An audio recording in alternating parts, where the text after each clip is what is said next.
यहाँ को जनताले तिमी उम्मेदवार बन, हामी तिमीसँगै छौँ। तिमीले यो क्षेत्र बुझेछौ, जनता बुझेछौ, समाज बुझेछौ, त्यसकारण तिम्रो आवश्यकता छ भनेर मैले आज महसुस गरेर यो क्षेत्रको नेतृत्व मैले एकपटक गर्नुपर्छ। यो विकासको गति बढाउनुपर्छ। जनताको चाहना अनुसार विगतदेखि शासन गर्ने शासकहरूले काम गर्दिएन, त्यसकारण मेरो स्वतन्त्र उम्मेदवारी भएको छ। योभन्दा अघिल्लो चुनावमा पनि स्वतन्त्र रूपमा लड्नुभएको थियो। तपाईँ तीनजनामा निकटतम प्रतिद्वन्दी मध्ये हुनुहुन्थ्यो। अहिले अब स्वतन्त्रै उम्मेदवारी फेरि तपाईँसँगै रहनुभएका हरिनारायण यादवजीले पनि दिनुभएको छ। के छ त? उहाँको बारेमा त उहाँलाई नै सोध्नुहोस्। मेरो बारेमा म लास्ट टाइम पनि स्वतन्त्र उम्मेदवार थिएँ र मैले अहिले रोजेको स्वतन्त्र उम्मेदवारी यो मेरो चाहना पनि हो र म स्वतन्त्र उम्मेदवार भएर पनि म चुनाव जितेपछि यो क्षेत्रको अवस्थालाई चेन्ज गर्छु, म परिवर्तन गर्छु। मलाई थाहा छ यो जिल्ला नेपालमा धेरै पछाडि छ। हामी सुन्ने गरेका छौँ कि कर्णाली नेपालमा धेरै पछाडि छ, तर कर्णालीसँग तुलना गर्दाखेरि महोत्तरी धेरै पछाडि छ। र महोत्तरीको कुरा गर्दा यो जलेश्वर सदरमुकाम जुन क्षेत्रमा पर्छ 3 नम्बर क्षेत्र, यो विकासको कुरा गर्दाखेरि धेरै पछाडि छन्।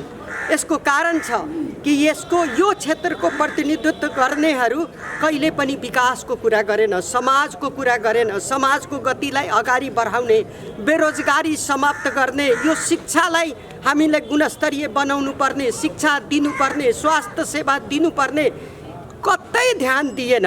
नदिएपछि मैले तपाईलाई पहिले भने कि मेरो कुनै पार्टीबाट, नेकपा एमालेबाट मेरो एक्लै नाम सिफारिस भएको थियो। मैले सोचेँ मलाई टिकट दियो भने म एमालेबाट लड्छु, र मलाई टिकट दिनु भएन। नदिएपछि मलाई लाग्छ जुन मेहनत मैले क्षेत्रमा गरेको छु र विकासको जुन मेरो सोच छ, यो सोचलाई मैले लागू गर्नलाई म प्रतिनिधि बन्नुपर्छ। लोकतन्त्रमा तपाईँ आफ्नो विचारलाई, आफ्नो बुद्धिलाई, विवेकलाई, आफ्नो क्षमतालाई देखाउने हो भने लोकतन्त्रमा जनप्रतिनिधि बन्नुपर्छ। र मैले जनप्रतिनिधि, मलाई कुनै पार्टीले पत्याएर टिकट दिएन, म जनतासँग गएर टिकट लिन्छु। मलाई जनताले पत्याउँछ र जनतालाई यो क्षेत्रमा म एक पटक निर्वाचनमा जितेर आएँ भने म यो क्षेत्रको परिवर्तन गर्छु। र मलाई लाग्दछ कि विगतमा प्रतिनिधिहरूले, विगतको संसदहरूले जितेर जानुभयो, त्यो रूपले रामाधार कापरले काम गर्दैन।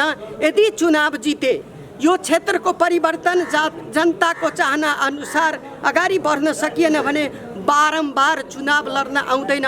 किनभने मेरो स्टडी पनि मैले गरेको छु कि समाजको सकारात्मक परिवर्तनको लागि दुईटा विकासको जरुरी छ, भौतिक विकास र सामाजिक विकास। मैले यो विषयमा ठुलो स्टडी गरेको छु र यो जिल्लाको यो खास गरेर महोत्तरी 3 नम्बर समस्या मलाई थाहा छ। समस्या मात्रै थाहा छैन, यसको समाधान पनि थाहा छ मलाई। त्यसकारण मेरो उम्मेदवारी मैले आज स्वतन्त्र रूपमा तपाईँहरूको बिचमा दिएको छु र यो मेरो बिन्ती छ, म यो जनतामा जान्छु कि म यो क्षेत्रको प्रतिनिधि बन्ने लायक छु भने मलाई पत्याइदिनुहोस्, मलाई भोट दिनुहोस्। मैले यो क्षेत्रमा चुनाव लड्दाखेरि बारम्बार चुनाव लडेँ, विभिन्न कारणवश जनतासँग मेरो भोट मैले हारेको होइन, मेरो भोट अरूभन्दा अलिक कम आयो, केही छैन। म जतिचोटि लडेँ त्यतिचोटि मैले माया स्नेह पाएकै छु। यसपालि लाग्दछ मलाई जुन लेभलमा मलाई सबैले भन्नुभएको छ कि तिमी चुनाव लड्न आइज, तिमी स्वतन्त्र बन, तिमी पार्टी छोड, तिमीलाई पार्टीले टिकट दिएन, हामी यहाँ जिताउँछौँ भन्ने आवाजहरू सुनेर म उत्साहित भएको छु र त्यो उत्साहित साथमा आज आएर उम्मेदवारी दर्ता गरेँ।